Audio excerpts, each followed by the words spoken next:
En Bombay, en la India, la tripulación del barco de pasajeros Kokkan Sewaku hace los preparativos de última hora antes de la partida. Se apresuran para instalar las alfombras que en la cubierta marcarán los espacios reservados.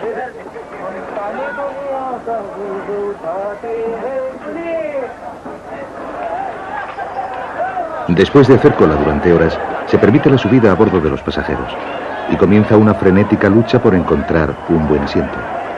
El barco navega entre Bombay y Goa 3 veces a la semana, pero todos los viajes suelen estar repletos. Esta escena de caos organizado es esencialmente india y todos los que participan en ella se lo toman con buen humor. Una vez que los pasajeros están a bordo, una calma ordenada vuelve a reinar en el barco. La tripulación baja la pasarela y el Kokkan Sewaku sale del puerto de una manera impresionante. Este barco, de 1900 toneladas, puede transportar hasta 1000 pasajeros que pagan entre 40 y 300 rupias por el viaje de 400 kilómetros a lo largo de la costa occidental de la India. El barco zarpa de Bombay a las 10 de la mañana y se espera que atraque en Goa 24 horas más tarde. Tras las agotadoras escenas de Bombay, muchos de los pasajeros tienen la oportunidad de descansar durante el caluroso día.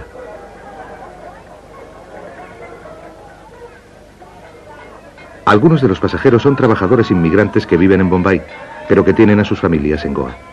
La posibilidad de reunirse después de varios meses de duro trabajo en Bombay es el motivo de un festejo improvisado.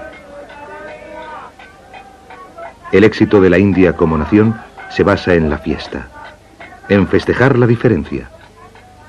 A lo largo del país siguen conviviendo grandes poblaciones de hindúes, musulmanes, sikhs y cristianos. En la costa oeste de la India, la influencia del cristianismo resulta en particular evidente. Durante un largo viaje, la oportunidad de ingerir buena comida mitiga la monotonía. Los platos más populares del menú son aquellos que sientan bien al estómago durante la navegación, como el arroz y las galletas. Al caer la noche, los pasajeros que viajan lujosamente se retiran a sus camarotes. Pero muchos de los que viajan en cubierta deciden disfrutar del paisaje durante un rato. En la bodega del barco se rinde culto 2 veces al día a un altar hindú dedicado a la diosa Durga, patrona de los marinos.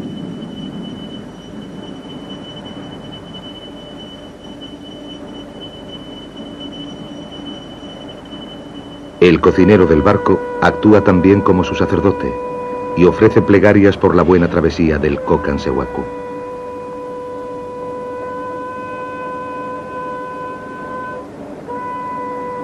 Mientras se ofrecen las oraciones a Durga, los pasajeros de cubierta duermen bajo el cálido aire de la noche.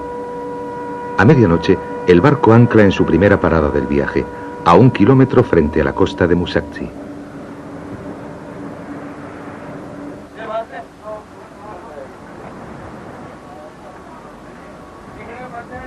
El mar es demasiado poco profundo para que el Kokkan Sewaku atraque en el puerto, de modo que se envía una gabarra para que traslade hasta la costa las mercancías y los pasajeros allí destinados.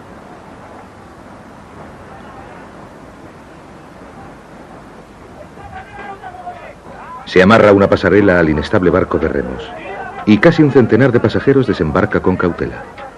Cuando el mar está demasiado agitado para que la gabarra pueda trasladar a la gente hasta la orilla, el Kokkan Sewaku navega más al sur, a un lugar donde atracar, aunque los pasajeros tendrán que viajar por tierra hasta Musakchi.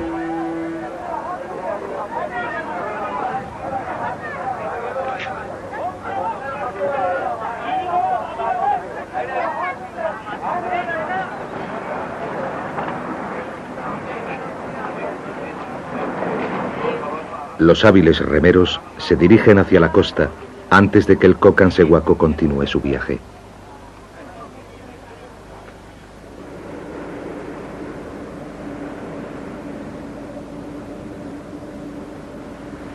Situada casi en el punto medio de las rutas marítimas entre Europa y Asia, la costa occidental de la India ha jugado un papel vital en el desarrollo de las civilizaciones a lo largo de los siglos. Los antiguos egipcios, griegos y romanos navegaron por el Mar Rojo, cruzando hasta la India, en busca de riquezas y poder. Mediante el comercio y las exploraciones, las ideas, las religiones y las culturas se difundieron por todo el mundo. Se sabe que existía un lazo comercial entre Roma y China mucho antes del nacimiento de Cristo. El camino transasiático, conocido como la Ruta de la Seda, se desarrolló a partir de un tráfico por tierra, pero hallazgos arqueológicos a través del mundo entero han demostrado que también el mar era un importante vínculo comercial entre Oriente y Occidente durante ese periodo. El puerto de Goa, en la costa oeste de la India, tiene muchos yacimientos arqueológicos importantes, a partir de los cuales los historiadores han podido comprender el desarrollo de las civilizaciones occidental y oriental, y en particular la expansión del cristianismo. La moderna ciudad actual está centrada alrededor del puerto de Panaji, y la situación original de Goa se encuentra corriente arriba del río Mandovi. Tiene una larga historia que se remonta hasta el siglo III a.C., cuando constituía el centro del Imperio Mauritano.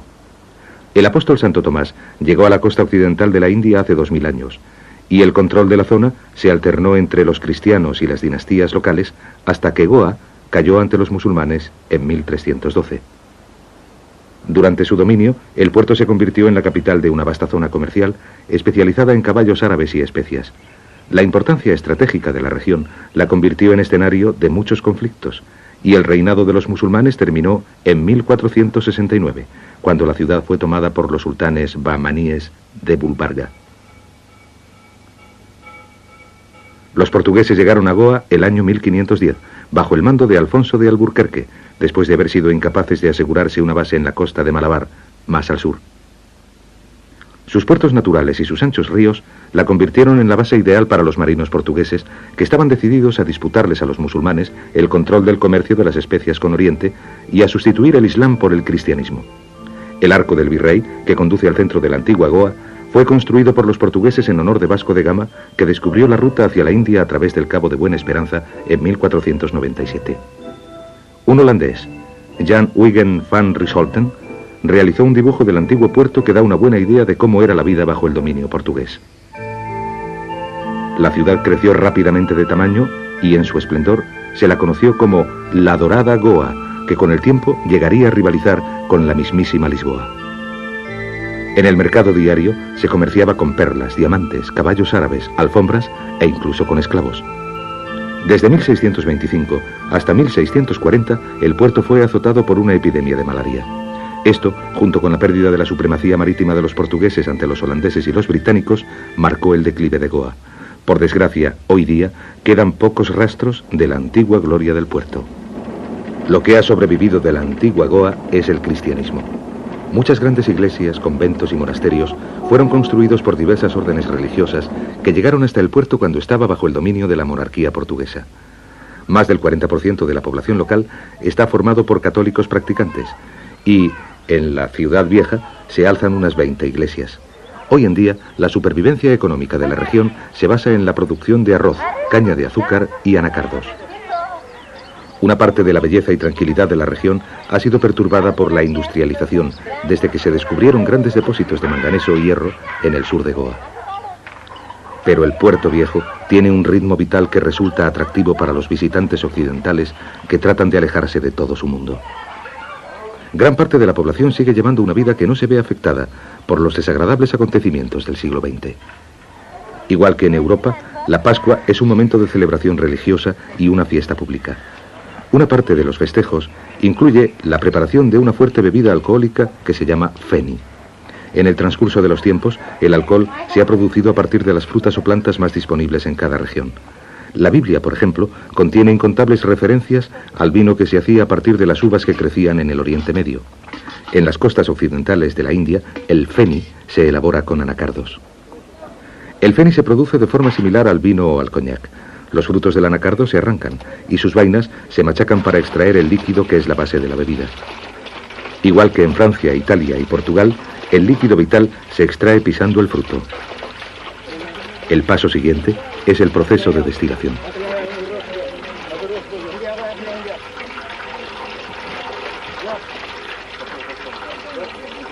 En lugar de tratar de prohibir su producción, los antiguos habitantes de Goa construyeron destilerías públicas en el interior de los recintos de iglesias y granjas.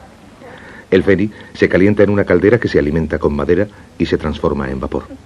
Entonces se le hace pasar a través de tubos situados encima de un depósito de agua fría que le devuelven su estado líquido. El fénix se recoge de un grifo y el proceso se repite una serie de veces para aumentar la fuerza del licor.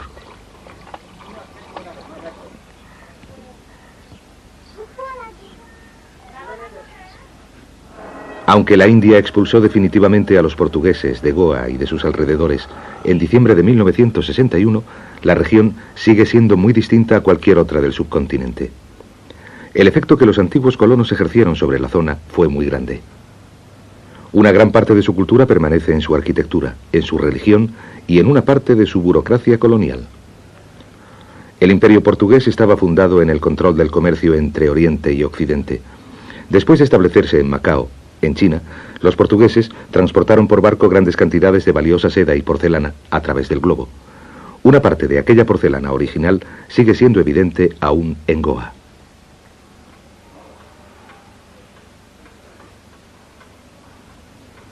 El legado más visible dejado por los portugueses es el cristianismo. La religión no decayó después del declinar de Goa. Siguió prosperando y se construyeron nuevas iglesias en el puerto de Panaji.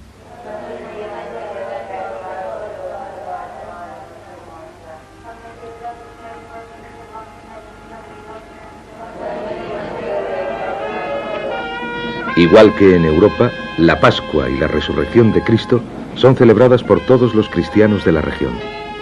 Las canciones y las músicas de culto de esta zona tienen un sonido único, que combina influencias tanto portuguesas como indias.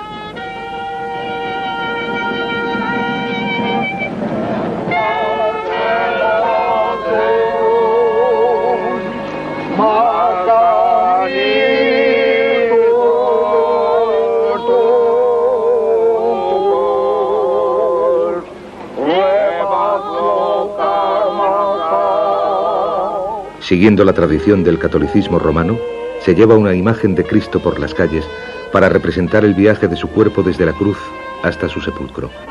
Sin embargo, la música y la muchedumbre que acompaña a la efigie se parece más a la de un funeral en Nueva Orleans.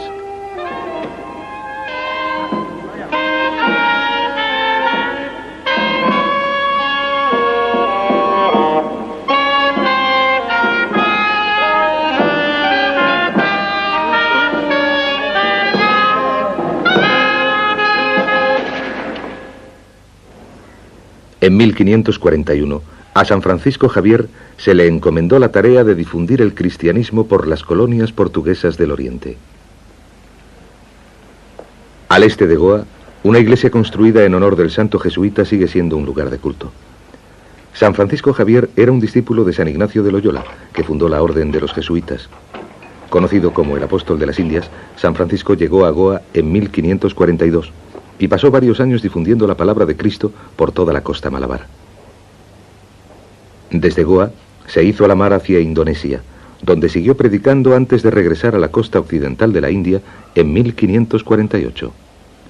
Invitado por el rey de Yamaguchi, San Francisco navegó entonces hasta Japón, pero sus enseñanzas tuvieron poco éxito.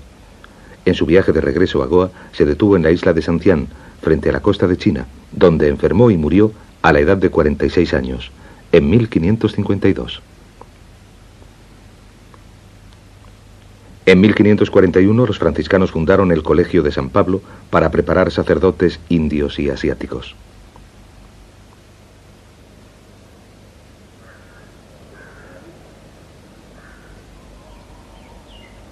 En una época, el colegio fue dirigido por San Francisco, y en su apogeo, unos 3.000 alumnos recibían enseñanzas de unos 80 profesores. El colegio era conocido como el Banco de Sabiduría de las Indias y rivalizaba con los grandes centros de enseñanza de Europa.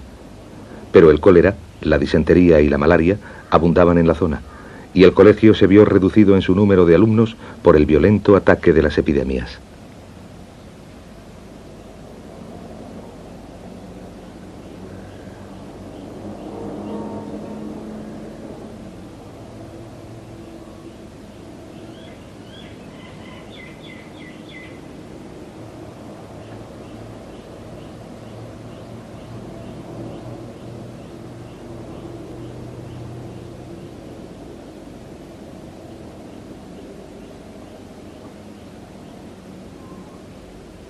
A fines del siglo XV, 9/10 de la población de Goa habían muerto a causa de las enfermedades.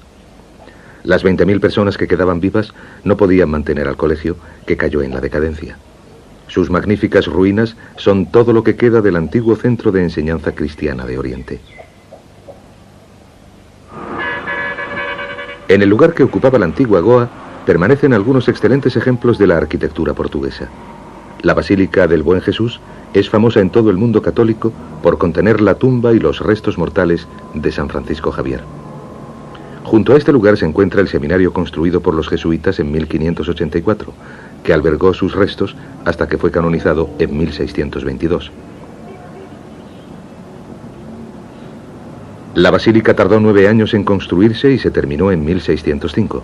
Su estilo es una amalgama de arquitecturas portuguesa e italiana.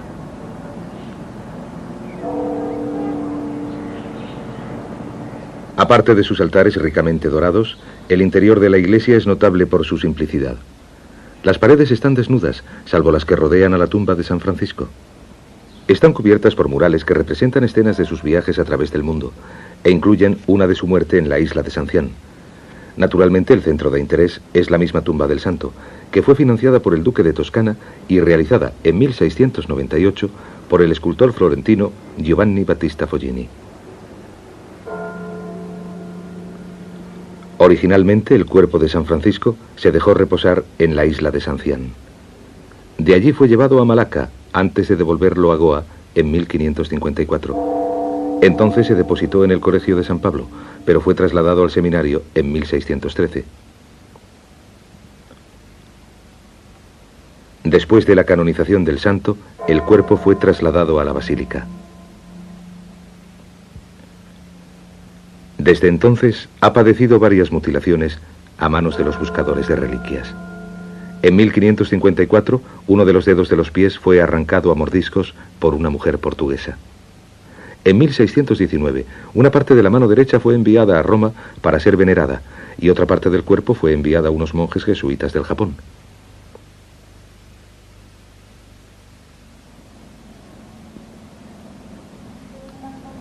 Al sur de Goa se extiende la costa Malabar, que va desde el puerto de Mangalore, en el estado de Karnataka, hasta el cabo Comorín, en Tamil Nadu. La importancia estratégica de la zona, en relación con el comercio entre Oriente y Occidente, ha sido la causante de una historia agitada y tumultuosa. En el siglo XVIII, Mangalore era un puerto importante y un gran centro de construcción de barcos. Hasta el gobierno de Haidar Ali comerciaba en piedras preciosas, seda y caballos árabes. Hoy día sobrevive gracias al comercio marítimo local y a la exportación de café y anacardos. El comercio costero entre Mangalore, Calicut y Cochin se realiza con dhows, que los árabes introdujeron en la región hace más de 2000 años. Los viajeros hábiles pueden aún negociar una travesía barata y atractiva entre puertos pequeños de la costa Malabar. La mayor parte de los barcos es propiedad de pequeñas compañías comerciales que contratan a un capitán para que se encargue de gobernar el barco. Por regla general, el capitán cobra una parte de los beneficios, con la cual paga a su tripulación. Este incentivo crea una situación donde las familias de comerciantes de mayor éxito tienden a atraer a los mejores capitanes y tripulaciones. El puerto de Calicut está a 200 kilómetros al sur de Mangalore, y con buen viento y una tripulación hábil, los dhows pueden cubrir el recorrido a vela en 18 horas.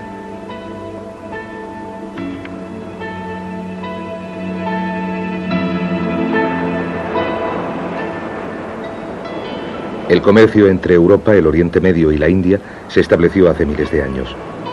Mucho antes de que llegase Vasco de Gama, los fenicios navegaban hasta la India en busca de madera de sándalo, incienso y marfil. Tras los fenicios, llegaron los antiguos griegos, que registraron sus viajes por la región en el Periplus Maris Erythrae, escrito en el siglo I, donde se describen con detalle los puertos del Mar Rojo y de la India Occidental. Esto ha proporcionado a los historiadores una valiosa información a partir de la cual se ha establecido una imagen de las primitivas pautas comerciales.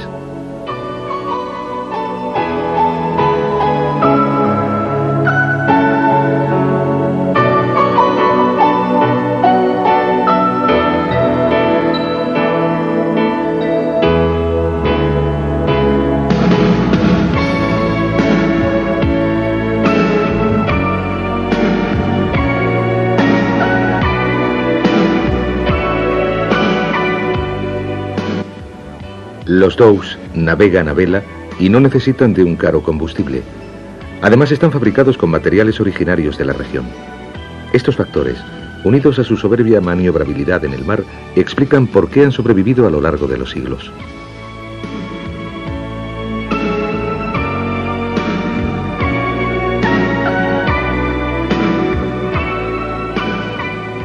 Al sur de Karnataka está el estado de Kerala, conocido como la tierra de la magia verde.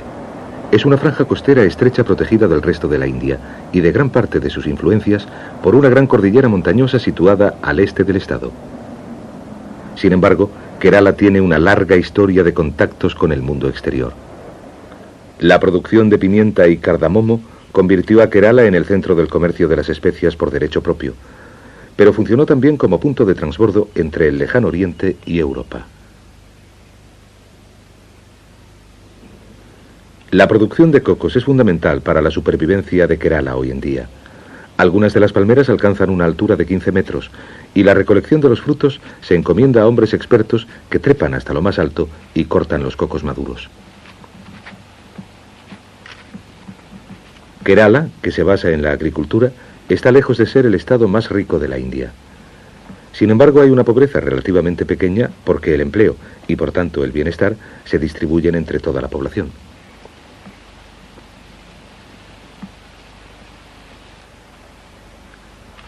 A estas alturas, un pequeño error puede costarle la vida al recolector de cocos, pero los hombres trabajan con velocidad y confianza como si ignorasen el peligro.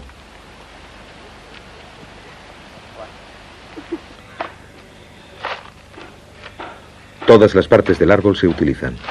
La madera seca se usa como leña. Los cocos no solo proporcionan alimento y bebida, sino que también sus fibrosas cáscaras se pueden tejer como sogas y esteras. La división del trabajo que se practica por toda Kerala supone que de cada parte del proceso se encarga una persona diferente. Las mujeres se encargan de la parte que más destreza requiere de toda la producción. La leche de coco se extrae de la parte central del fruto para después concentrarse y utilizarse como condimento. La copra, que es la pulpa blanca de su interior, se seca y se usa con fines muy parecidos. Ambos productos se exportan al mundo entero desde Kerala.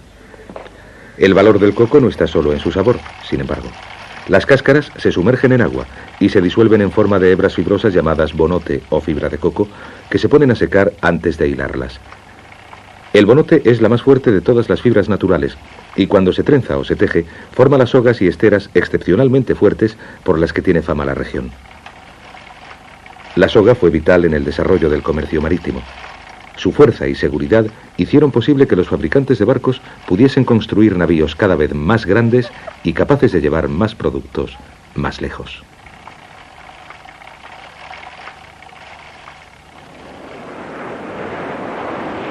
Después de 18 horas en el mar, el dhow que zarpó de Mangalore se acerca a Calicut.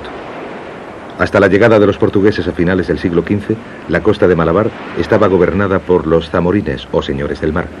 Su experiencia náutica y su habilidad en la lucha les convirtieron en dueños de varios puertos importantes a lo largo de la línea costera.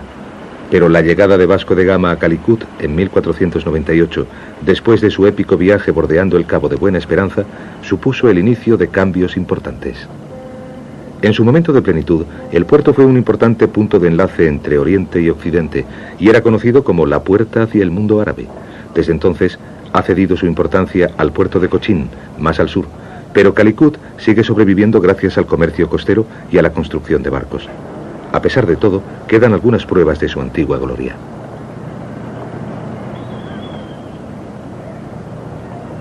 La mayor parte de empleo de la región es la construcción de barcos. Los dhows siguen construyéndose en el puerto y las antiguas artes asociadas a su fabricación siguen prosperando en Calicut. Los fabricantes de cuerdas, los de velas, los ajustadores y los carpinteros trabajan todos cerca los unos de los otros, construyendo y reparando los clásicos veleros de madera.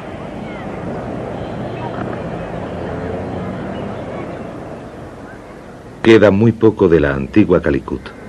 En 1513, los zamorines permitieron a los portugueses construir otro puerto y fundar un centro comercial.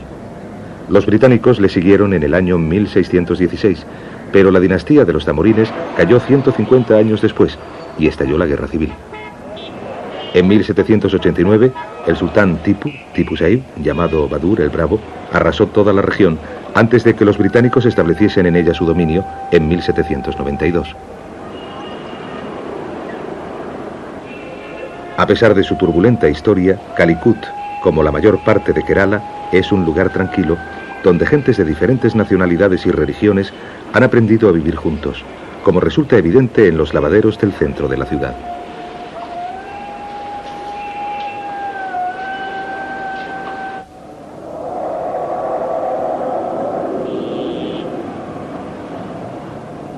Kerala tiene una gran riqueza de asociaciones históricas.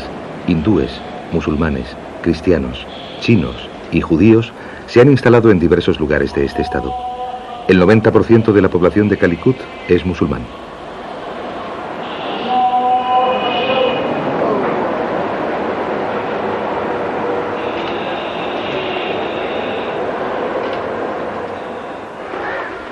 La ciudad guarda un parecido con el Oriente Medio. Muchas de sus mujeres están confinadas en el interior de las casas y los hombres realizan la mayor parte de las compras y ventas. Como la mayoría de la población está compuesta por musulmanes e hindúes, en el mercado se vende muy poca carne. Las preferencias van hacia las verduras y los pescados. Calicut está a mitad de camino entre el Ecuador y el Trópico de Cáncer y hace calor durante todo el año. Un remedio local muy popular contra la sed es la sandía mezclada con mucho hielo.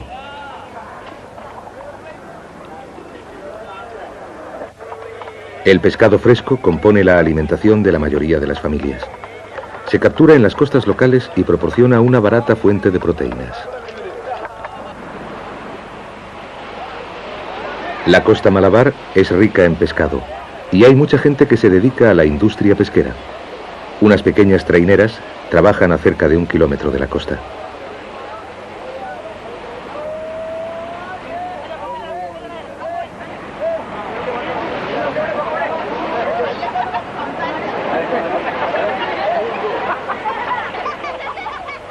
Y hay otras que ayudan a llevar a tierra las capturas, hasta las pescaderías locales y hasta los almacenes frigoríficos.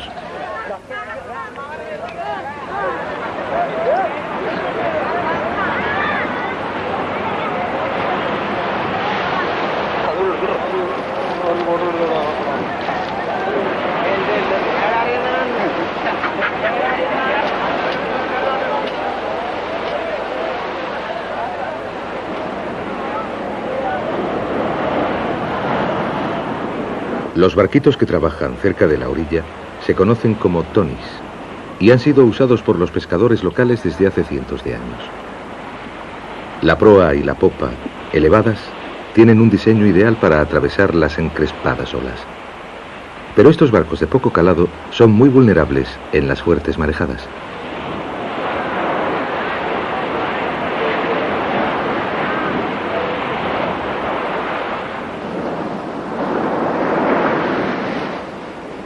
La costa Malabar es maravillosa, pero al día siguiente se supo que una tragedia había azotado a la comunidad local. 3 hombres desaparecieron cuando su barco zozobró en una violenta tempestad premonzónica.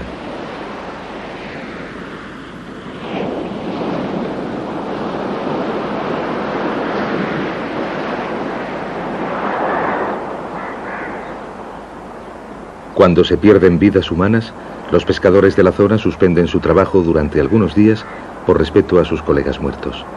Esto se conoce como cierre del mar y es un periodo de recogimiento y un tiempo en el que se realizan reparaciones en los barcos y en las redes.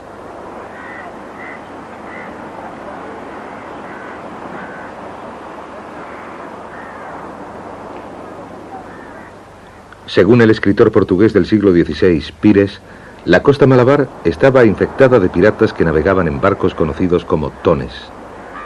Los barcos de los pescadores, los tonis, se cree que son copias a menor tamaño de esas naves. Tienen unos 6 metros de longitud y forma combada.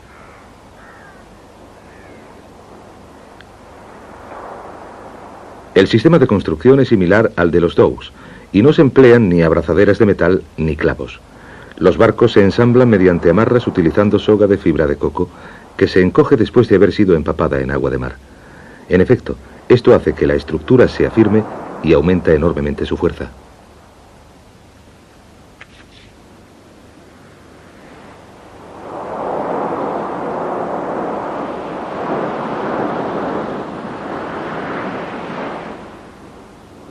Lo mismo que el Dow, el Tony tiene un diseño clásico.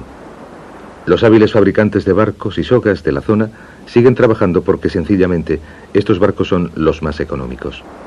No necesitan combustible y los materiales necesarios para su construcción y su reparación están a mano y son relativamente baratos.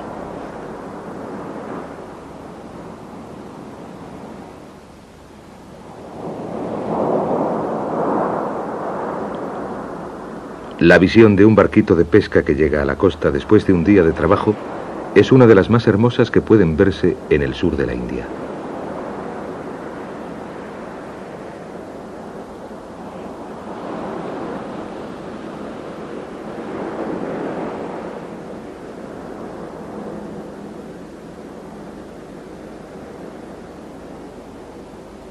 Los portugueses tienen una larga y distinguida historia en el mar.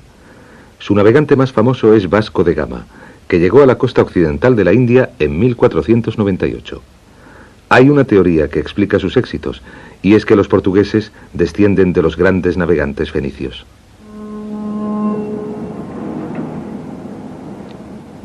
Situado en el estuario del río Tajo, el puerto de Lisboa sigue siendo uno de los más importantes de Europa. El inspirador que había detrás de las exploraciones portuguesas fue el príncipe Enrique el Navegante, que fundó la primera escuela mundial de navegación en Sagres, en el extremo más meridional de Portugal, en el siglo XV.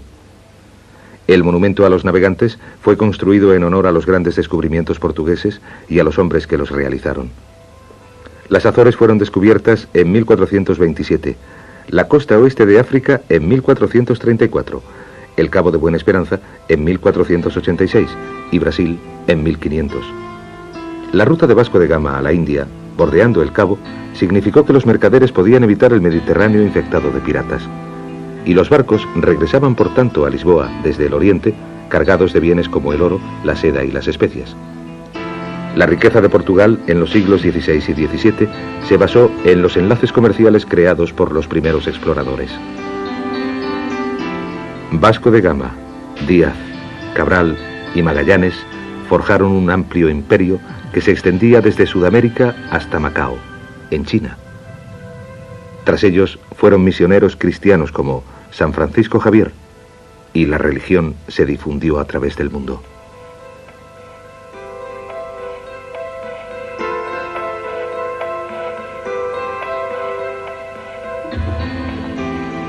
El momento exacto en el que el judaísmo o el cristianismo se establecieron en la costa malabar es objeto de una gran discusión. Se sabe que colonos judíos huyeron a Kerala después de que Nabucodonosor ocupase Jerusalén el año 587 a.C. Y se cree que el cristianismo llegó cuando Santo Tomás arribó a Cranganore, el año 52 de nuestra era.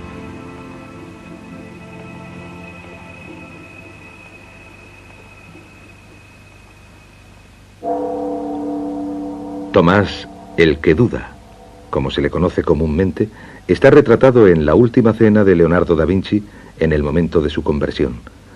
Él dudó de que Jesús hubiese sido crucificado y que después resucitara, pero cuando le mostraron las cicatrices del cuerpo de Cristo, se convirtió instantáneamente a la fe.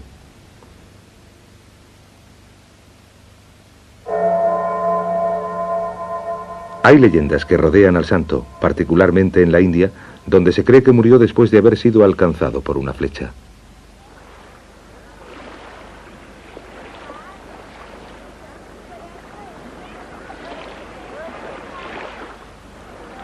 Alrededor de Cranganore se fundó una gran comunidad cristiana en tiempos de Santo Tomás.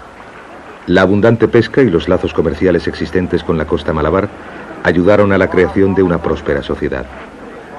La ciudad se encuentra en un gran estuario alimentado por una red de canales de aguas poco profundas que proporcionan grandes suministros de pescado, langosta y moluscos.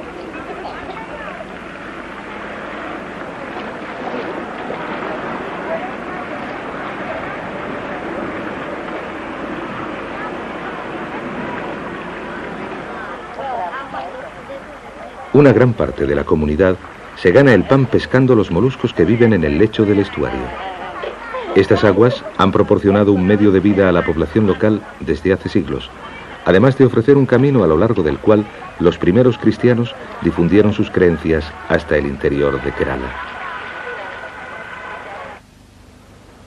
Una amplia red de canales tierra adentro une el interior de Kerala con Cranganore y Quilón, que está a 150 kilómetros más al sur. Unas pequeñas piraguas a vela recorren los canales y abastecen a las plantaciones de coco, caucho y café de la región.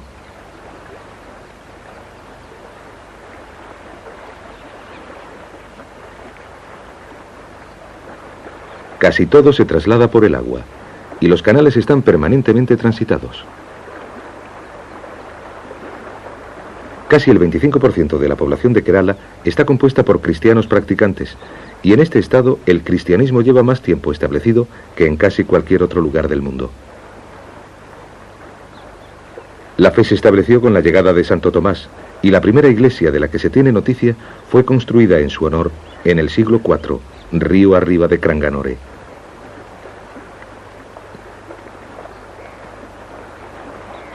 La actual iglesia de Santo Tomás fue construida hace 30 años, pero se cree que el mismo Santo Tomás construyó una pequeña cruz en este lugar tras arribar a esta costa.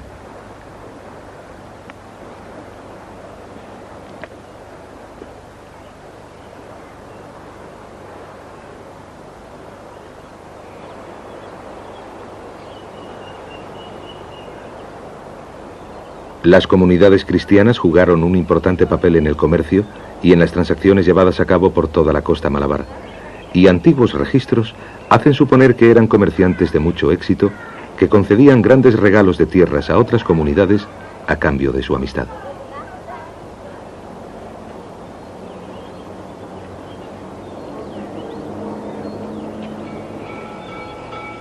Los primeros cristianos, en tanto que seguidores de la Iglesia Ortodoxa siria, miraban más hacia Persia y Mesopotamia en búsqueda de asesoramiento religioso que hacia Roma.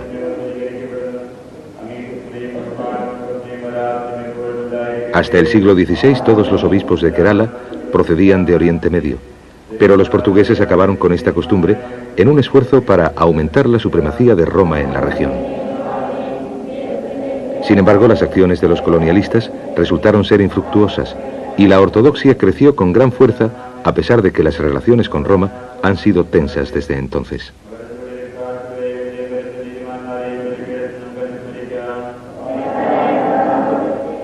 La iglesia tiene fama de albergar lo que se cree que es un hueso del brazo de Santo Tomás. Es sabido que el cuerpo del santo se llevó en primer lugar a Siria, antes de ser trasladado a Italia en el siglo XIII. En un gesto de buena voluntad, por parte de Roma, el hueso fue devuelto a Kerala hace tan solo 30 años. En 1984, en otro acto de reconciliación, el Papa hizo una visita al Estado y se ha dicho que mejoraron las relaciones entre las iglesias de Roma y Siria.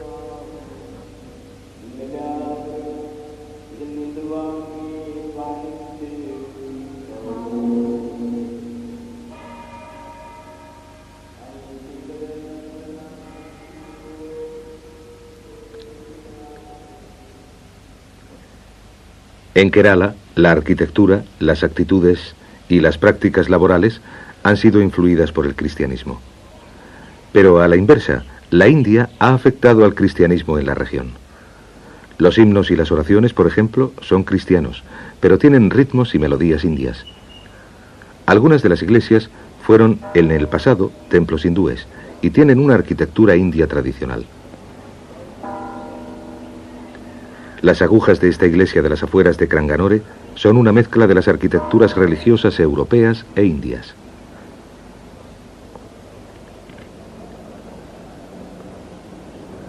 Las ceremonias son el campo donde se demuestran mejor las mezclas particulares del cristianismo de Kerala.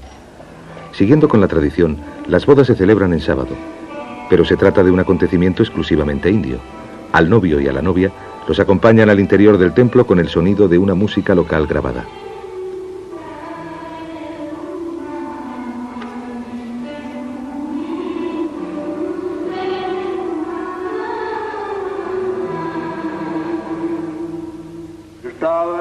ആദിയിൽ പുരുഷനും സ്ത്രീയുമായി മനുഷ്യനെ സൃഷ്ടിച്ചു.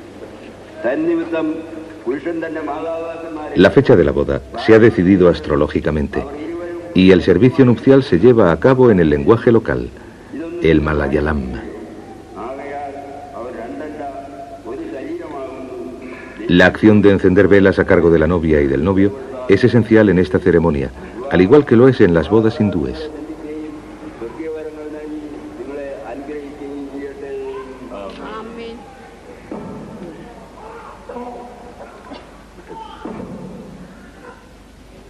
Después de la ceremonia, la pareja pasea por el poblado hasta la casa del novio, donde la madre de él comprueba todos los dispositivos y da la bienvenida a la nueva esposa como miembro de la familia.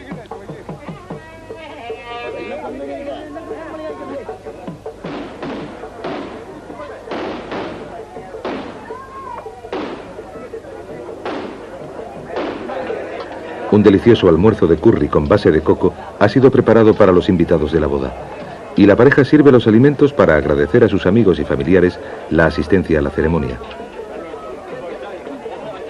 Esta es también la primera tarea que los cónyuges comparten en su vida de casados. Luego, pasan 4 días en la casa de cada uno de los suegros antes de irse de luna de miel.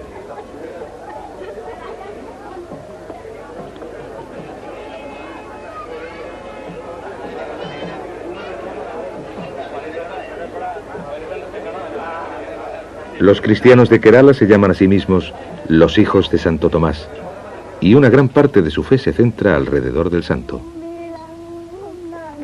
Después de la boda, se realiza una preciosa danza de celebración alrededor del candelabro matrimonial.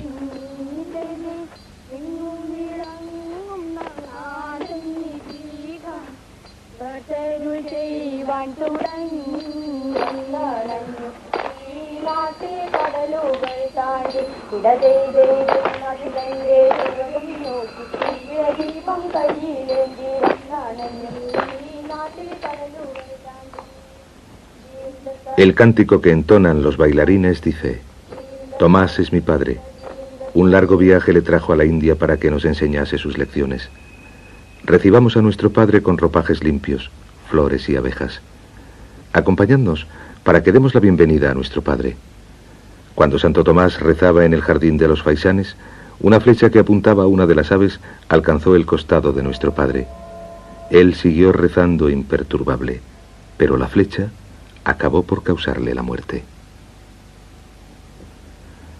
La zona que rodea a Cranganore es muy rica en historias acerca de Santo Tomás, y prácticamente todos los pueblos tienen una relación u otra con el gran hombre. A 40 kilómetros al este del pueblo está la montaña de Malayator, que es un importante lugar de peregrinación para los cristianos de Kerala. Se cree que el santo meditó en esta montaña durante el curso de sus labores misioneras, y en Pascua miles de cristianos viajan hasta aquí para orar.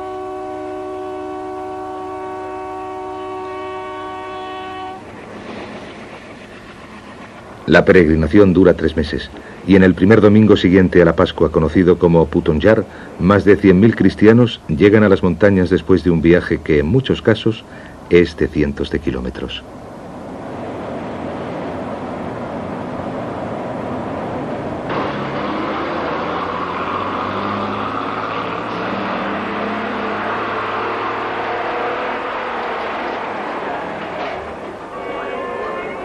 Al pie de las montañas, escuelas y hospitales se transforman en hoteles provisionales. Toda la zona se inunda de gentes, algunas de las cuales han caminado durante 4 días desde el vecino estado de Tamil Nadu.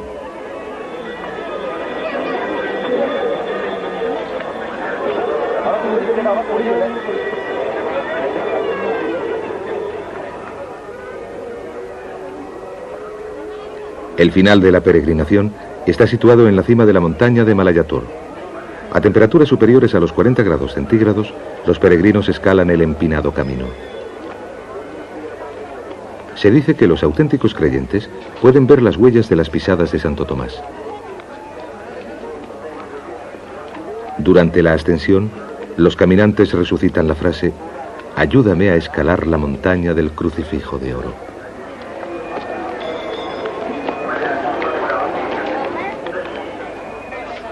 Los peregrinos ofrecen velas y dinero ante una roca sobre la que se cree que Santo Tomás dibujó la forma de una cruz. Y mientras meditaba sobre las heridas de Cristo, se dice que la cruz se iluminó con una luz dorada.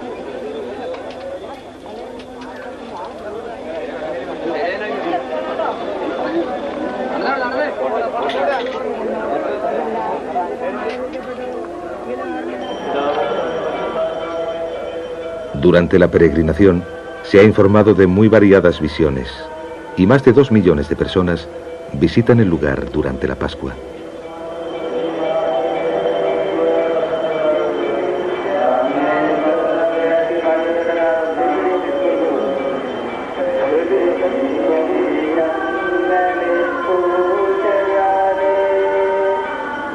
El centro de atención durante esas semanas es una gran cruz dorada que se ha construido en la cima de la montaña de 400 metros de altura. La cruz fue construida en honor del santo y cada peregrino tiene la esperanza de llegar a verla. Pero son miles los que se reúnen en este lugar y solo los afortunados tienen la oportunidad de conseguirlo.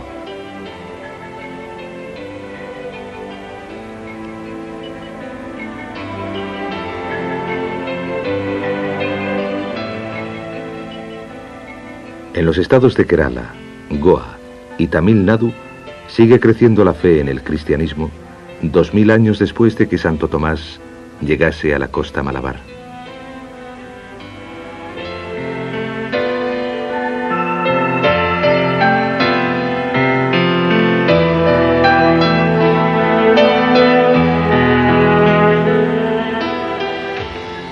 La costa malabar es muy rica en asociaciones históricas.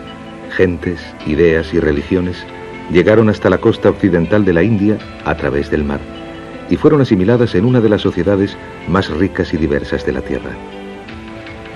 Santo Tomás llegó para esparcir la palabra nueva del cristianismo.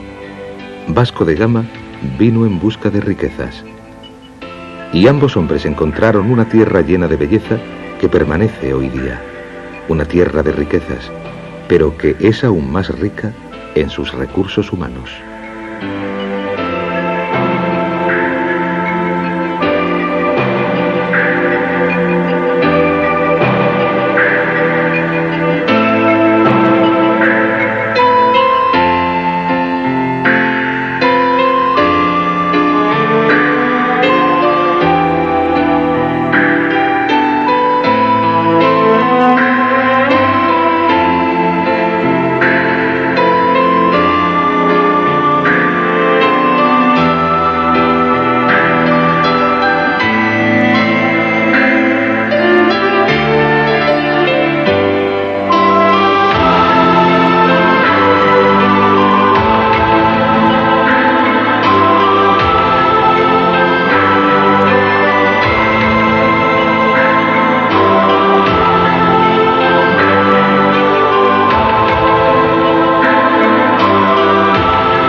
Las frutas o plantas más disponibles en cada región. La Biblia, por ejemplo, contiene incontables referencias al vino que se hacía a partir de las uvas que crecían en el Oriente Medio. En las costas occidentales de la India, el feni se elabora con anacardos. El feni se produce de forma similar al vino o al coñac. Los frutos del anacardo se arrancan y sus vainas se machacan para extraer el líquido que es la base de la bebida. Igual que en Francia, Italia y Portugal, el líquido vital se extrae pisando el fruto. El paso siguiente es el proceso de destilación.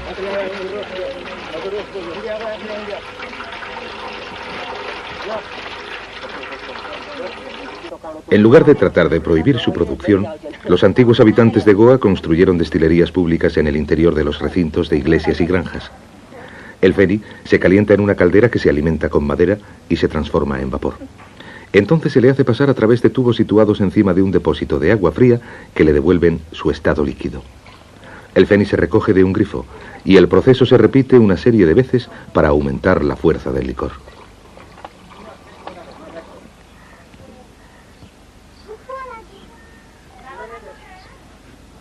Aunque la India expulsó definitivamente a los portugueses de Goa y de sus alrededores en diciembre de 1961, la región sigue siendo muy distinta a cualquier otra del subcontinente. El efecto que los antiguos colonos ejercieron sobre la zona fue muy grande. Una gran parte de su cultura permanece en su arquitectura, en su religión y en una parte de su burocracia colonial. El imperio portugués estaba fundado en el control del comercio entre Oriente y Occidente. Después de establecerse en Macao, en China, los portugueses transportaron por barco grandes cantidades de valiosa seda y porcelana a través del globo. Una parte de aquella porcelana original sigue siendo evidente aún en Goa.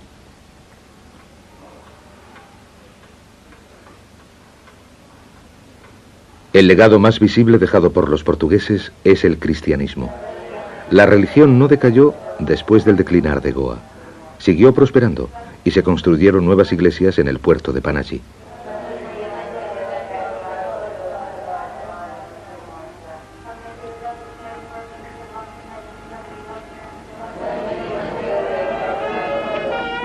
Igual que en Europa, la Pascua y la Resurrección de Cristo son celebradas por todos los cristianos de la región.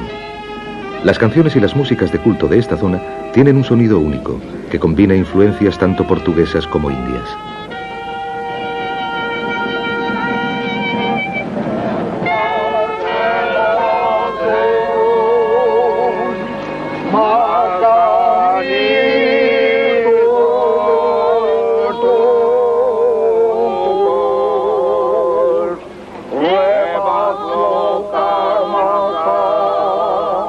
Siguiendo la tradición del catolicismo romano, se lleva una imagen de Cristo por las calles para representar el viaje de su cuerpo desde la cruz hasta su sepulcro. Sin embargo, la música y la muchedumbre que acompaña a la efigie se parece más a la de un funeral en Nueva Orleans.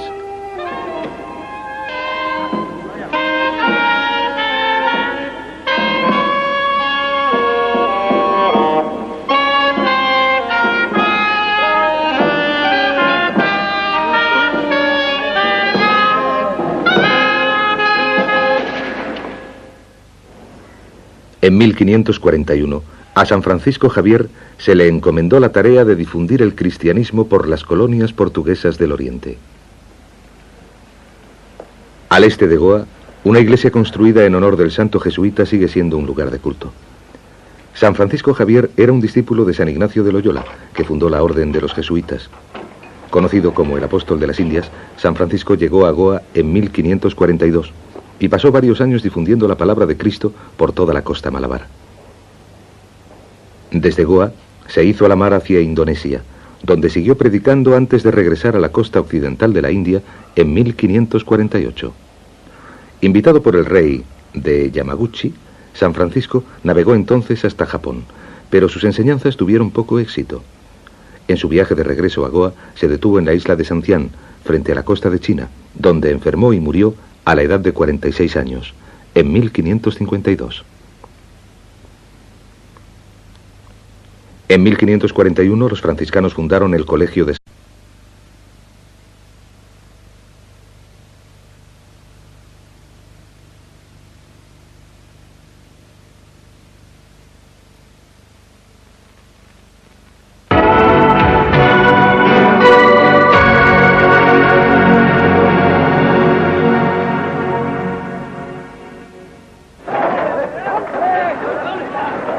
En Bombay, en la India, la tripulación del barco de pasajeros Kokkan Sewaku hace los preparativos de última hora antes de la partida. Se apresuran para instalar las alfombras que en la cubierta marcarán los espacios reservados.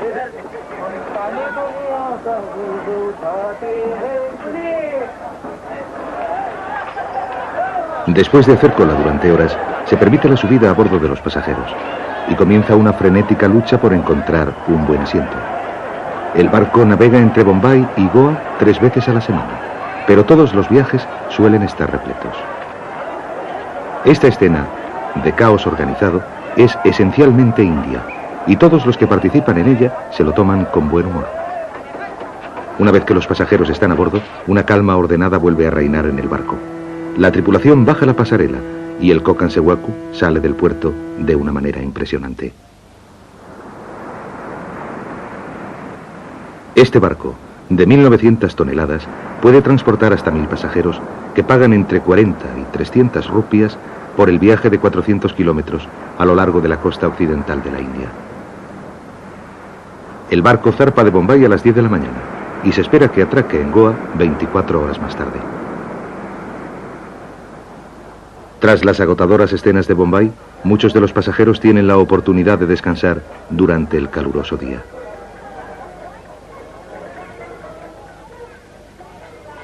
Algunos de los pasajeros son trabajadores inmigrantes que viven en Bombay, pero que tienen a sus familias en Goa.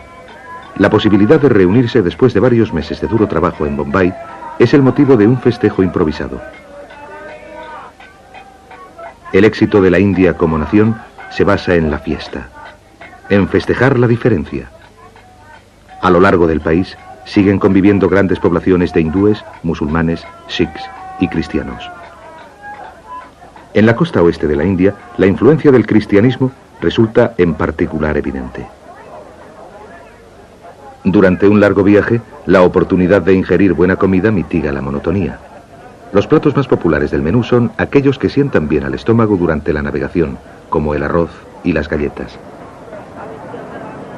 Al caer la noche, los pasajeros que viajan lujosamente se retiran a sus camarotes.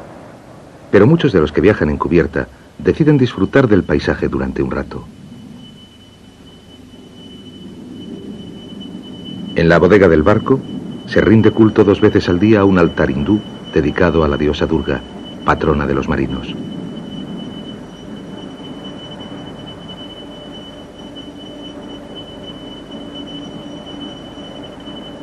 El cocinero del barco actúa también como su sacerdote y ofrece plegarias por la buena travesía del Kokand Sewaku.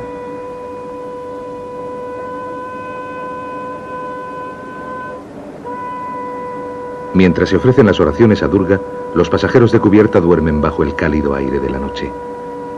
A medianoche, el barco ancla en su primera parada del viaje, a 1 kilómetro frente a la costa de Musakchi.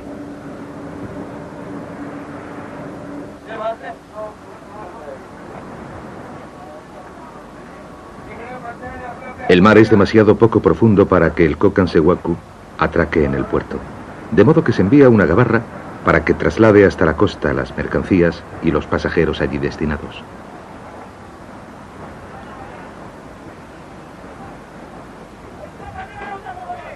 Se amarra una pasarela al inestable barco de remos y casi un centenar de pasajeros desembarca con cautela. Cuando el mar está demasiado agitado para que la gabarra pueda trasladar a la gente hasta la orilla, el Kokand Sewaku navega más al sur, a un lugar donde atracar, aunque los pasajeros tendrán que viajar por tierra hasta Musakchi.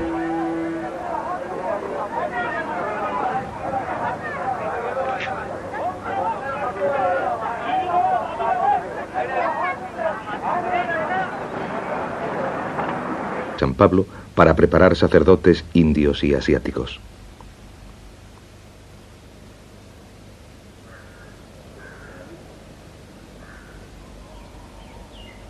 En una época, el colegio fue dirigido por San Francisco y en su apogeo, unos 3.000 alumnos recibían enseñanzas de unos 80 profesores.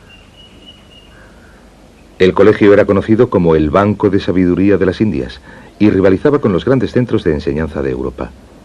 Pero el cólera, la disentería y la malaria abundaban en la zona, y el colegio se vio reducido en su número de alumnos por el violento ataque de las epidemias.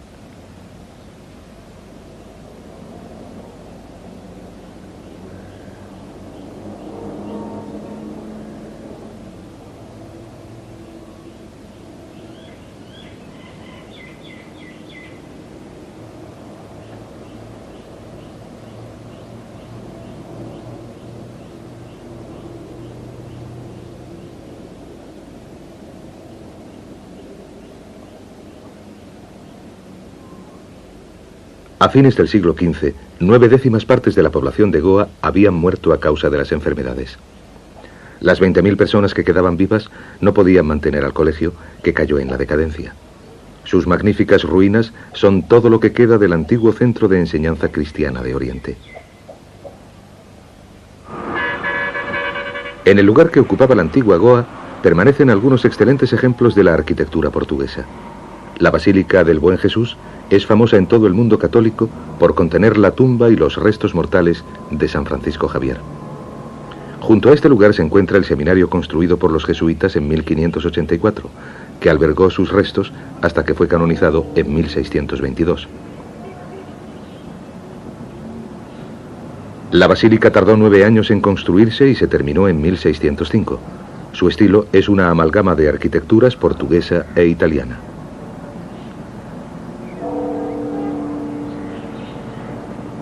Aparte de sus altares ricamente dorados, el interior de la iglesia es notable por su simplicidad.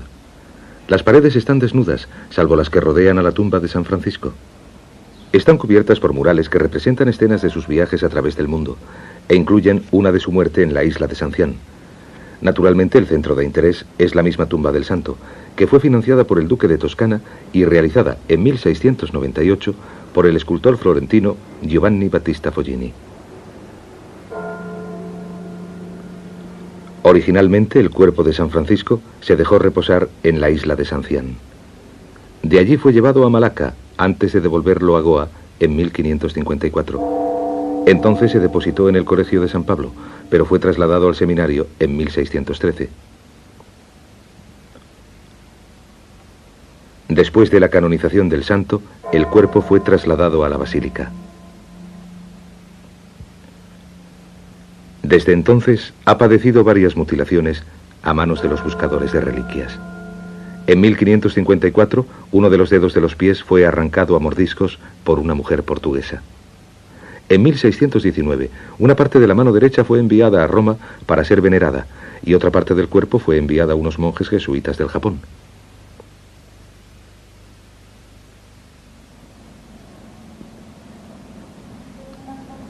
Al sur de Goa se extiende la costa Malabar, que va desde el puerto de Mangalore, en el estado de Karnataka, hasta el Cabo Comorín, en Tamil Nadu. La importancia estratégica de la zona, en relación con el comercio entre Oriente y Occidente, ha sido la causante de una historia agitada y tumultuosa. En el siglo XVIII, Mangalore era un puerto importante y un gran centro de construcción de barcos. Hasta el gobierno de Haidar Ali comerciaba en piedras preciosas, seda y caballos árabes. Hoy día sobrevive gracias al comercio marítimo local y a la exportación de café y anacardos. El comercio costero entre Mangalore, Calicut y Cochin se realiza con dhows, que los árabes introdujeron en la región hace más de 2000 años. Los viajeros hábiles pueden aún negociar una travesía barata y atractiva entre puertos pequeños de la costa Malabar. La mayor parte de los barcos es propiedad de pequeñas compañías comerciales que contratan a un capitán para que se encargue de gobernar el barco. Por regla general, el capitán cobra una parte de los beneficios. Los hábiles remeros se dirigen hacia la costa antes de que el Kokansewaco continúe su viaje.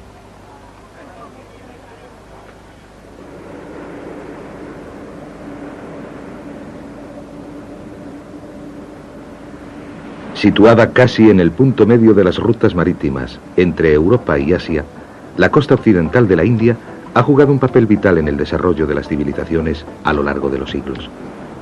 Los antiguos egipcios, griegos y romanos navegaron por el Mar Rojo, cruzando hasta la India, en busca de riquezas y poder. Mediante el comercio y las exploraciones, las ideas, las religiones y las culturas se difundieron por todo el mundo. Se sabe que existía un lazo comercial entre Roma y China mucho antes del nacimiento de Cristo. El camino transasiático, conocido como la Ruta de la Seda, se desarrolló a partir de un tráfico por tierra, pero hallazgos arqueológicos a través del mundo entero han demostrado que también el mar era un importante vínculo comercial entre Oriente y Occidente durante ese periodo. El puerto de Goa, en la costa oeste de la India, tiene muchos yacimientos arqueológicos importantes, a partir de los cuales los historiadores han podido comprender el desarrollo de las civilizaciones occidental y oriental, y en particular la expansión del cristianismo. La moderna ciudad actual está centrada alrededor del puerto de Panaji, y la situación original de Goa se encuentra corriente arriba del río Mandovi. Tiene una larga historia que se remonta hasta el siglo III a.C., cuando constituía el centro del Imperio Mauritano. El apóstol Santo Tomás llegó a la costa occidental de la India hace 2000 años y el control de la zona se alternó entre los cristianos y las dinastías locales hasta que Goa cayó ante los musulmanes en 1312. Durante su dominio, el puerto se convirtió en la capital de una vasta zona comercial especializada en caballos árabes y especias. La importancia estratégica de la región la convirtió en escenario de muchos conflictos, y el reinado de los musulmanes terminó en 1469, cuando la ciudad fue tomada por los sultanes bahmaníes de Bulbarga. Los portugueses llegaron a Goa el año 1510, bajo el mando de Alfonso de Alburquerque, después de haber sido incapaces de asegurarse una base en la costa de Malabar, más al sur.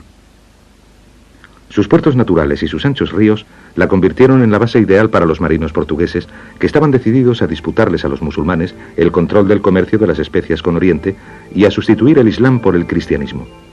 El arco del Virrey, que conduce al centro de la antigua Goa, fue construido por los portugueses en honor de Vasco de Gama, que descubrió la ruta hacia la India a través del Cabo de Buena Esperanza en 1497.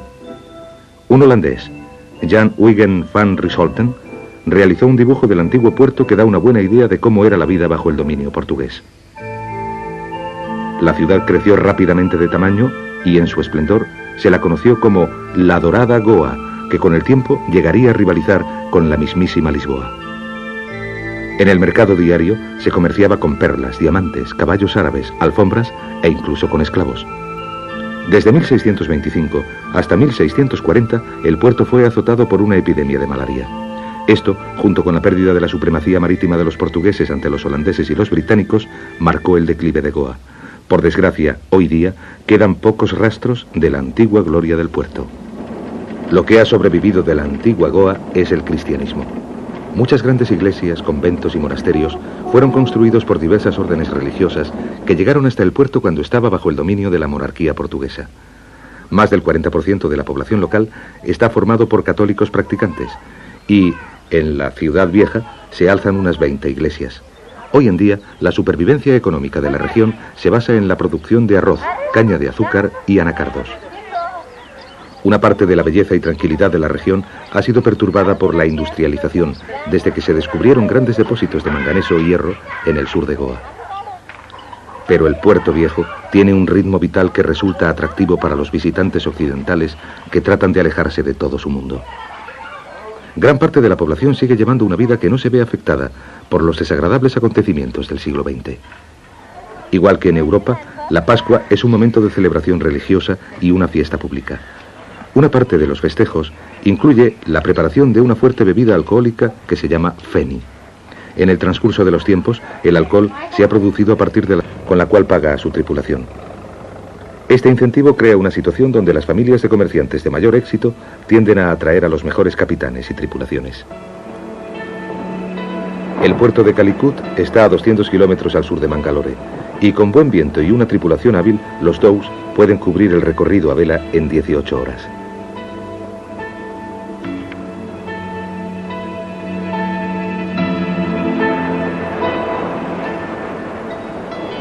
El comercio entre Europa, el Oriente Medio y la India se estableció hace miles de años. Mucho antes de que llegase Vasco de Gama, los fenicios navegaban hasta la India en busca de madera de sándalo, incienso y marfil.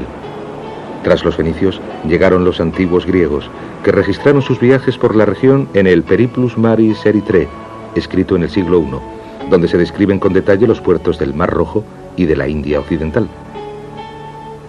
Esto ha proporcionado a los historiadores una valiosa información a partir de la cual se ha establecido una imagen de las primitivas pautas comerciales.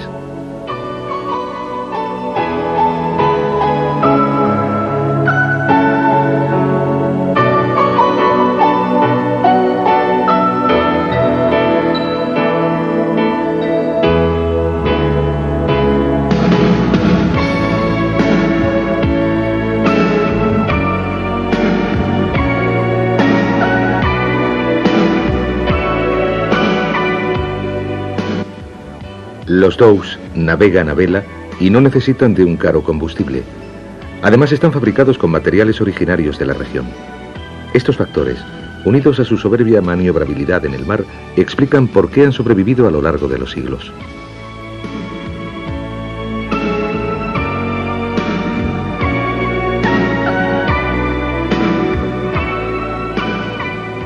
Al sur de Karnataka, está el estado de Kerala, conocido como la tierra de la magia verde. Es una franja costera estrecha protegida del resto de la India y de gran parte de sus influencias por una gran cordillera montañosa situada al este del estado. Sin embargo, Kerala tiene una larga historia de contactos con el mundo exterior. La producción de pimienta y cardamomo convirtió a Kerala en el centro del comercio de las especias por derecho propio, pero funcionó también como punto de transbordo entre el lejano oriente y Europa. La producción de cocos es fundamental para la supervivencia de Kerala hoy en día. Algunas de las palmeras alcanzan una altura de 15 metros y la recolección de los frutos se encomienda a hombres expertos que trepan hasta lo más alto y cortan los cocos maduros. Kerala, que se basa en la agricultura, está lejos de ser el estado más rico de la India. Sin embargo, hay una pobreza relativamente pequeña porque el empleo y por tanto el bienestar se distribuyen entre toda la población.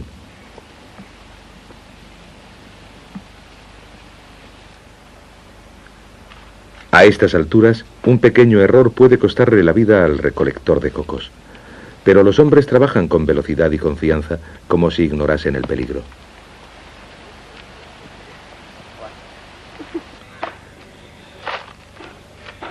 Todas las partes del árbol se utilizan. La madera seca se usa como leña. Los cocos no solo proporcionan alimento y bebida, sino que también sus fibrosas cáscaras se pueden tejer como sogas y esteras. La división del trabajo que se practica por toda Kerala supone que de cada parte del proceso se encarga una persona diferente. Las mujeres se encargan de la parte que más destreza requiere de toda la producción. La leche de coco se extrae de la parte central del fruto para después concentrarse y utilizarse como condimento. La copra, que es la pulpa blanca de su interior, se seca y se usa con fines muy parecidos. Ambos productos se exportan al mundo entero desde Kerala. El valor del coco no está solo en su sabor, sin embargo. Las cáscaras se sumergen en agua y se disuelven en forma de hebras fibrosas llamadas bonote o fibra de coco, que se ponen a secar antes de hilarlas. El bonote es la más fuerte de todas las fibras naturales y cuando se trenza o se teje, forma las sogas y esteras excepcionalmente fuertes por las que tiene fama la región. La soga fue vital en el desarrollo del comercio marítimo. Su fuerza y seguridad hicieron posible que los fabricantes de barcos pudiesen construir navíos cada vez más grandes y capaces de llevar más productos más lejos.